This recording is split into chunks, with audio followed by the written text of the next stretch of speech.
Welcome to Storied Audio. I always knew my brother would come home changed. You don't spend years in special forces and walk back into civilian life untouched. But when he stepped off that bus, bigger, quieter, eyes always scanning, I still saw the same kid who used to chase me through the woods behind our house. When he told me he wanted to join the department, I was proud. Nervous, but proud. Training barely challenged him.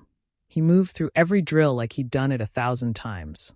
But the department wasn't blind to the shadows he carried. They benched him on desk duty, made him see a psychiatrist, sit through therapy sessions he insisted were pointless. He never complained. Not once. He said he didn't want to make my life harder after I'd pulled strings to get him in. I should have known that loyalty would come back around. The raid changed everything. We'd been tracking the Martez crime family for months, and the tip about the warehouse on Briar Road felt like our first real break. I didn't know my brother overheard us planning the raid. I didn't know he followed. The moment we breached the warehouse, everything went sideways. Gunfire erupted from the catwalks above, from behind crates, from shadows we didn't even know were occupied. We dove for cover as bullets shredded the air around us. "Backup is 10 minutes out," someone shouted. 10 minutes.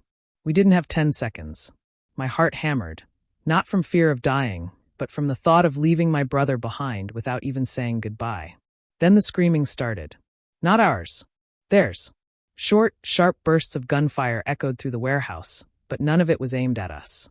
Something, or someone, was tearing through the Martez crew like a storm ripping through dry brush. We exchanged looks. No one dared move. Crates crashed. Men yelled. Then silence. A long, heavy silence. My breath caught when I heard it, his voice. All clear. I stood so fast my knees nearly buckled. He stepped out from behind a stack of pallets, hands raised so we wouldn't mistake him for one of them. His shirt was torn, knuckles bloodied, but he was standing. Alive. I didn't walk to him. I ran. "Are you hurt?" I grabbed his face, his shoulders, checking for wounds he might have ignored. "I'm fine," he said, calm as ever. "They're all unconscious. Zip-tied. You can go pick them up." Just like that.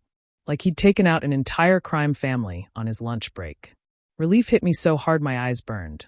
I threw my arms around him, holding on like I was anchoring myself to the earth.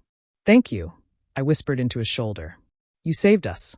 He hugged me back, gentle despite the strength coiled in him. "Couldn't let anything happen to you." And in that moment, surrounded by overturned crates, shell casings, and groaning criminals, I realized something. He didn't come home broken.